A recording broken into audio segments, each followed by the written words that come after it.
Биыл Қарағанды облысында Мырыш және Қорғасын кен орындары ашылады. Бұл туралы бүгін Қазгеология компаниясының басқарма төрағасы Ғалым Нұржанов хабарлады.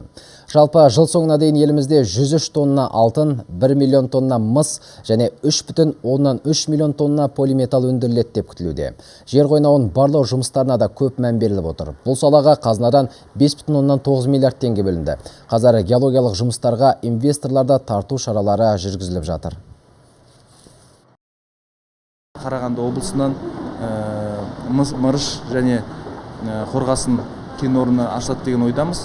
Оның қазір геологтар біздің есептеу жұмыстарын жүргізіп жатыр. Лабораториялық жұмыстардың шешімін күтіп отыр. Біздің қазіргі жасалып жатқан геологиялық барлау жұмыстары жақсы әдістермен жасалып жатыр. Ол дүниежүзілік жақсы танымал технологиялармен жасалып жатыр.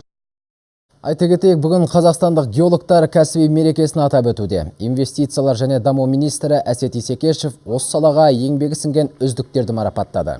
120 ардагерге жер қойнауын құрметті барлаушы және жер қойнауын үздік барлаушы атақтары берілді.